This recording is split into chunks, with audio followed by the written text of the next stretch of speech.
everyone, this is Ms. Aselson. Today we're going to go over Unit 1 Notes to Solving Equations and Proportions. So when you solve equations and proportions, you need to know that we have to use inverse operations. These are operations that cancel or undo each other. For example, addition cancels subtraction and subtraction cancels addition. Multiplication cancels division and division cancels multiplication. And then you're going to go to solving equations. So when you solve equations, you have to simplify each side. Simplify means you're going to put all of the variables together and all of the constants together. And that's your step number 2. Gather variables to one side of the equation. And then you're going to add or subtract to cancel the constant. And then multiply or divide to cancel the coefficient. So let's go ahead and start with number 1. I have x plus 7 equals 12. I'm going to draw a line on my equals bar. And remember, inverse means the opposite. So right here I have x plus 7 equals 12. So to get rid of plus 7, I'm going to subtract 7 on this side. And then I also have to subtract 7 on the right side. So those 7's cancel out, and I'm left with x equals 12 minus 7 is 5. So my answer is x equals 5. Okay, and then we're going to look at number 2.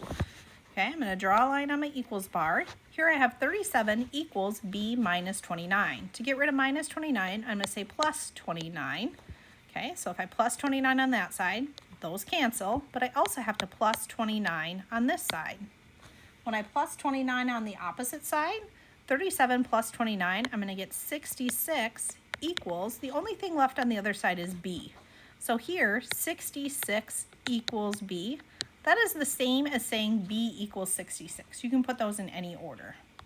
Okay, number 3 says x plus 9 equals negative 3. So I'm going to put my line on my equals bar. To get rid of x plus 9, to get rid of that 9, I'm going to subtract the 9. So if I subtract 9 on this side, I also have to subtract 9 on that side.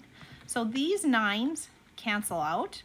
So I just have x left over here equals negative 3 minus 9 is going to give you a negative 12. It's going to be a bigger negative number. So x equals negative 12. Number 4, it says 3 times n equals 27. Okay, so my m is my variable. To get 3 all by itself, because it says times, I'm going to divide by 3 over here. And if I divide by 3 on that side, I also have to divide by 3 over here. Okay, those 3's cancel out, and I'm just left with that m. So m equals 27 divided by 3 is 9. So m equals 9. Number 5, you have x divided by 11 equals negative 7. So this looks like, this is a fraction, so x over 11. But we're going to treat it as division. So it's going to say x divided by 11 equals negative 7. I'm going to put this whole thing in parentheses. And the opposite of dividing by 11 is multiplying by 11. So I'm just going to put an 11 up here and multiply that. That's going to cancel those 11's out. And then if I multiply by 11 on the left side, I also have to multiply by 11 on the right side. So with those 11's cancel out on the left, I'm left with an x equals negative 7 times 11 is negative 77. So x equals negative 77. Okay, number 6. The first thing we got to get rid of is that negative 1. I want my x to be all by itself, but the 5 is with it right now. So to get rid of a negative 1, I'm going to say plus 1 on both sides. So the ones on the left are gone. So now I have 5x equals 10. 5 times x equals 10. To get rid of multiplying, I'm going to divide by 5 on that side, divide by 5 on this side. I'm left with x equals, x equals 2, not 12. X equals 2. And these next ones are starting to get a little bit more complicated, so make sure you're paying attention while during the instruction. And if you need help, don't hesitate to stop and ask somebody for help or pause the video. And if you still have questions, reach out to one of the teachers in the class. Okay, I'm going to start with my line there. Well, I see 7w minus 3w minus 2 equals 14. Because I have a 7w and a 3w on the same side of the equal sign, I can combine those. So 7w minus 3w is 4w, minus 2 equals 14. Okay, now I want to get that 4w all by itself. So I have minus 2. The opposite of minus 2 is plus 2. So I'm going to add plus 2 to both sides. These 2's cancel out. So 4w equals 16. 4w are being multiplied. The opposite of multiplied is divide. So I'm going to divide this side by 4. And if I divide that side by 4, I also have to divide this side by 4. Those 4's cancel out. I'm left with w equals 4. Okay? Number 8 is very similar, except my variables are on 2 different sides. So I want to get them together. I don't like working with negative numbers, so I try to avoid that. So I have a 13p and a 5p. Well, if I take 5p on this side and take 5p away on this side, that's still going to leave me with a positive p. So 13p minus 5p is 8p. So I'm going to say 8p minus 3 equals, remember those 5p's, the 5 and the p are gone, so it just equals 13. I want to take this minus 3 and get it on the right side, so I'm going to say plus 3 and plus 3.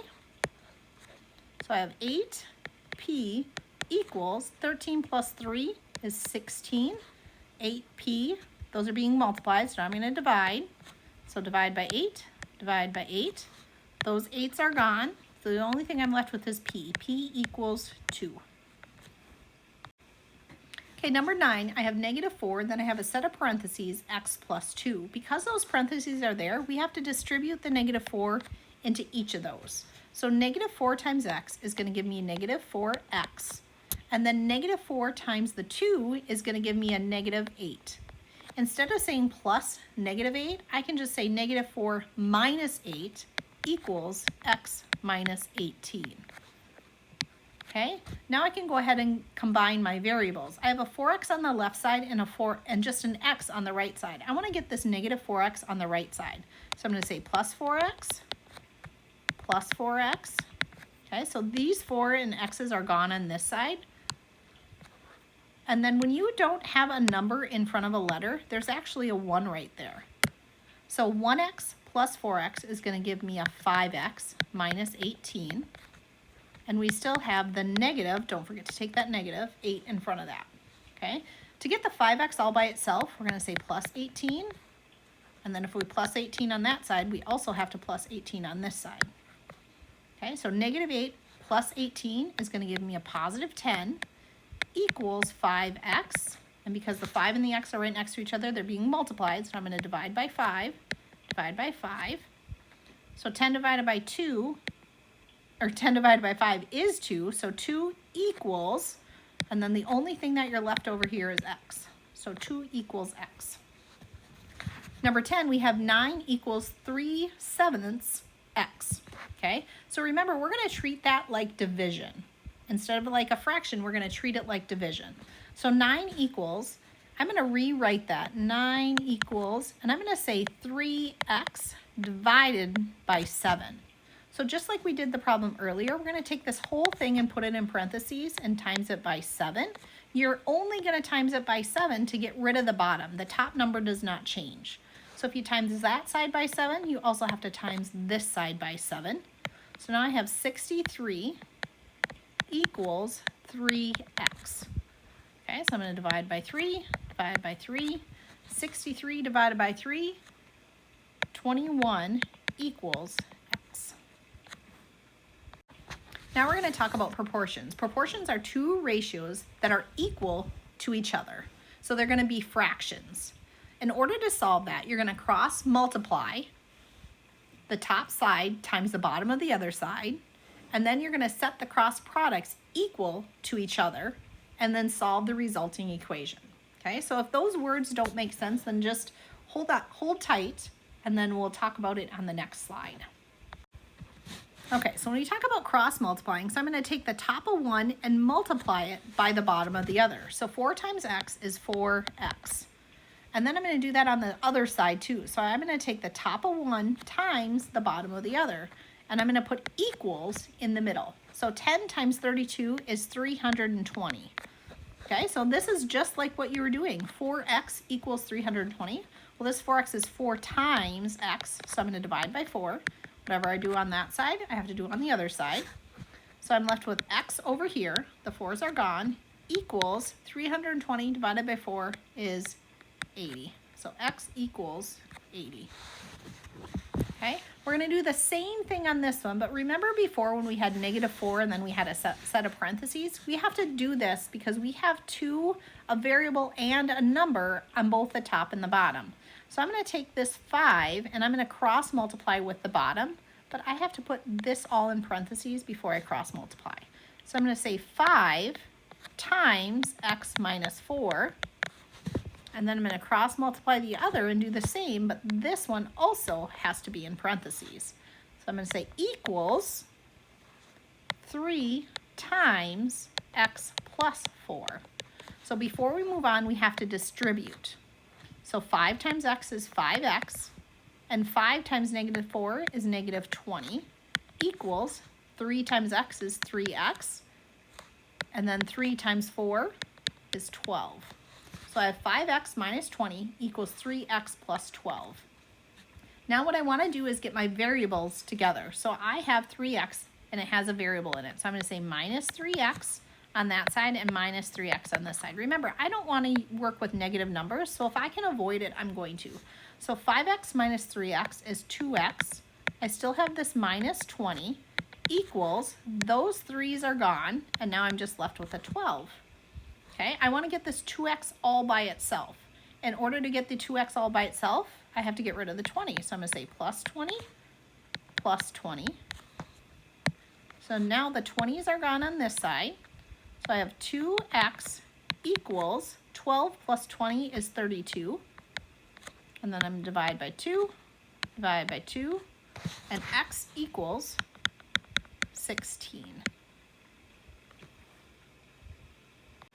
All right, this concludes the end of this notes video. Again, remember, you can stop and pause at any point you need to. And if you are in class, raise your hand and we'll help you. If you are at home, you can always send one of us a Schoology message and we'll be happy to connect with you, or you can just wait until you are in class again. If you are at home distance learning, don't hesitate to reach out if you need help with anything.